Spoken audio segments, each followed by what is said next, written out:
Bonjour à tous et bienvenue sur Crypto Flash, la chaîne de l'actualité crypto. Aujourd'hui, nous allons parler d'une prédiction assez folle autour d'Ethereum.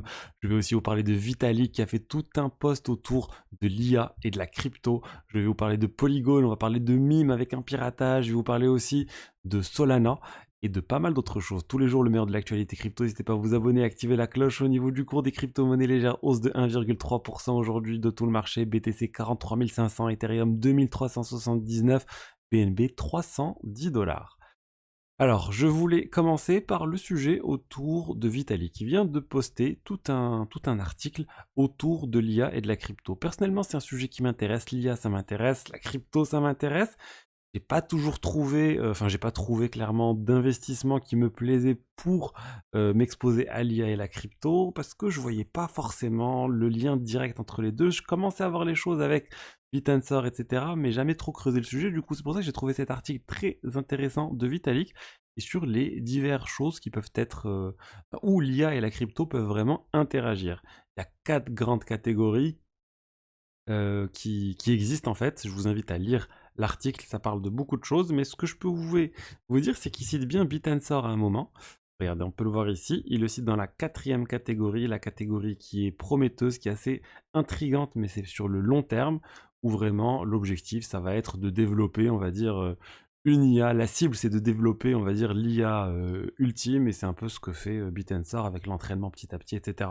Bref, plein de choses, on va pas regarder en détail tout cet article, je vous invite à lire vitalik.ed.limo si ça vous intéresse. Ensuite, on va parler de l'ETF Spot Ether avec Standard Chartered, une très grande banque qui vient de faire une annonce qui, selon eux, l'ETF Spot Ether devrait être validé d'ici le 23 mai. Pour eux, le 23 mai, ça correspond à la date du 10 janvier qu'on a eu pour l'ETF Spot Bitcoin avec la limite pour que la SEC réponde. Et pour eux, c'est exactement ce qui va se passer. Il y a de grandes chances que la SEC valide d'ici le 23 mai l'ETF Spot Ether. Et ils prédisent en fait que l'Ether pourrait atteindre les 4 000 $ si on revoit la même évolution du cours de l'Ether comme a eu le Bitcoin avec la validation de l'ETF Spot Bitcoin. On va dire, c'est pas au lancement qu'il y a eu le gros pic, c'est plus les quelques mois avant le lancement, les gens ont commencé à anticiper ce pic et c'est ce qui s'est passé avec l'ETF BTC. Du coup, pour eux, on devrait voir la même chose avec l'ETF Spot Ether. Hâte de voir ça, ça veut dire un 4 000 $ d'ici le 23 mai pour l'Ether, pourquoi pas, moi je signe tout de suite. Ils pensent aussi qu'on devrait avoir les ETF Ether stakés par la suite, mais pas dans un premier temps. Dans un premier temps, ça serait uniquement l'ETF Spot Ether, donc vraiment du pur Ether dans un ETF comme on l'a pour le Bitcoin. Moi, je pense que sur le long terme, l'ETF Spot Ether staké devrait avoir plus d'intérêt pour les investisseurs. Donc voilà, écoutez, une petite prédiction sympa autour de Ethereum. Ensuite, on va parler de l'écosystème de Polygon avec Immutable qui vient de lancer en version, on va dire, Early Access, leur ZK-EVM Immutable. Ça existe déjà, il y a déjà la blockchain Immutable X qui existe. Là, ça va être la version qui va vraiment pouvoir faire tourner des smart contracts, toujours une blockchain orientée sur le gaming. Ça a été lancé uniquement pour quelques jeux, pour quelques studios pour l'instant, mais c'est la première fois voilà, qu'ils arrivent vraiment quasiment en production. On attend maintenant le lancement global, mais c'est une étape importante. Il y a plein de jeux qui sont en train de se lancer sur Immutable. C'est vraiment un géant du gaming crypto. Beaucoup de potentiel pour moi, et ça c'est une bonne nouvelle que ça arrive, qu'il se lance et que maintenant il ne reste plus que l'étape ultime, que ça soit ouvert à tous et que n'importe qui puisse venir utiliser cette blockchain pour lancer des choses autour du gaming. Ensuite, on a le stablecoin MIM. Est-ce que vous connaissez le stablecoin MIM Magic Internet Money? C'est lié à Abracadabra, un projet de finance décentralisé qu'on connaît maintenant depuis un certain temps. Regardez comment le stablecoin il est passé de 0,99 à 0,80 au bout d'un moment, même ça atteint 0,7, là on ne le voit pas dans le graphe. Pourquoi? Parce qu'il y a eu un piratage. Il y a eu un piratage, 6,5 millions de dollars ont été piratés sur le protocole. Il y a eu une faille de sécurité liée à une erreur d'arrondi. Ça peut être tout bête, mais voilà, juste le fait de mal arrondir les choses dans la crypto, ça peut entraîner une perte de ce type. Donc il faut être vraiment très vigilant sur le sujet. Sachant qu'Abracadabra, ils avaient déjà eu des problèmes par le passé, ils avaient déjà de la mauvaise dette, ils avaient pas mal de soucis. Là, vraiment, ça risque d'être de complexifier les choses. Alors, la bonne nouvelle, c'est qu'ils ont dit que le DAO allait racheter le token MIM avec leur trésorerie. C'est ce qui explique que ça a remonté, mais il y a toujours un peu d'inquiétude. C'est pour ça qu'on reste en dessous des 1 $. Personnellement, j'ai pas du tout confiance dans le stablecoin MIM depuis un certain temps.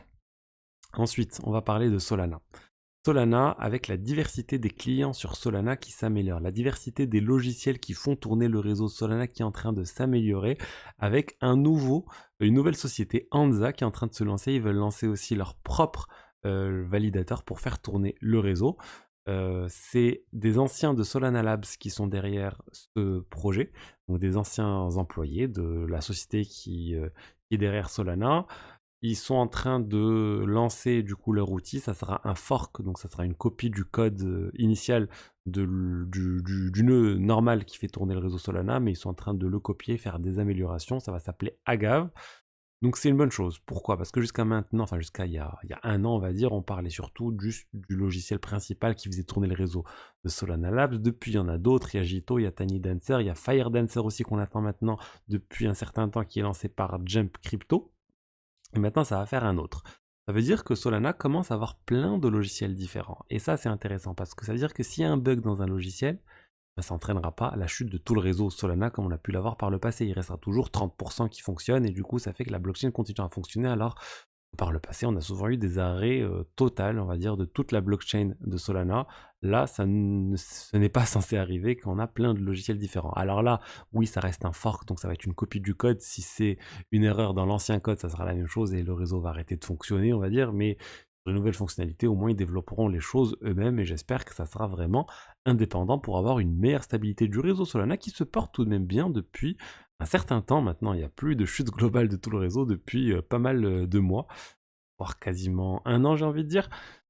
Donc bon, des améliorations clairement au niveau de la technologie sur Solana.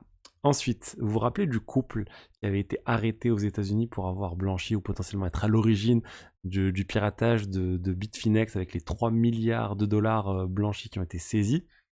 Et bien Amazon va nous faire un film sur le sujet. Hâte de voir le film, c'est une histoire assez folle parce que c'est un couple et la femme c'était une rappeuse qui faisait des choses assez drôles, enfin bref, c'est très très bizarre, très étrange et je pense que ça peut faire un très bon film. Ensuite, rapidement, je voulais vous parler d'OKX, l'exchange qui est en train de lancer pas mal de choses autour de la technologie Ordinals et de ses dérivés sur les autres blockchains. Donc sur leur wallet, OKX, sur l'OKX Wallet, ils sont en train d'intégrer plein de choses autour d'Ordinals et de choses inspirées par Ordinals. Donc on a le Stamps. Stamps, c'est un concurrent des tokens BRC20. Bah pareil, ils sont en train de l'intégrer avec le SRC20. Ils sont aussi en train d'intégrer l'équivalence de Dogecoin sur des BRC20 sur Dogecoin avec les Doginals et les DRC20. Ils sont en train d'intégrer aussi tout ce qui est autour de ARC20. Bref, Runes aussi, un nouveau standard en développement sur le Bitcoin pour pouvoir faire des choses similaires au BRC20.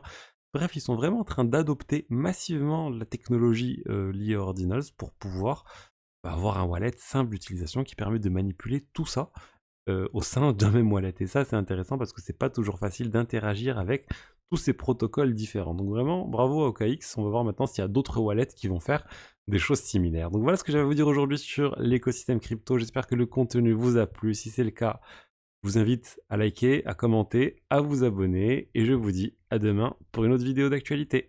Au revoir.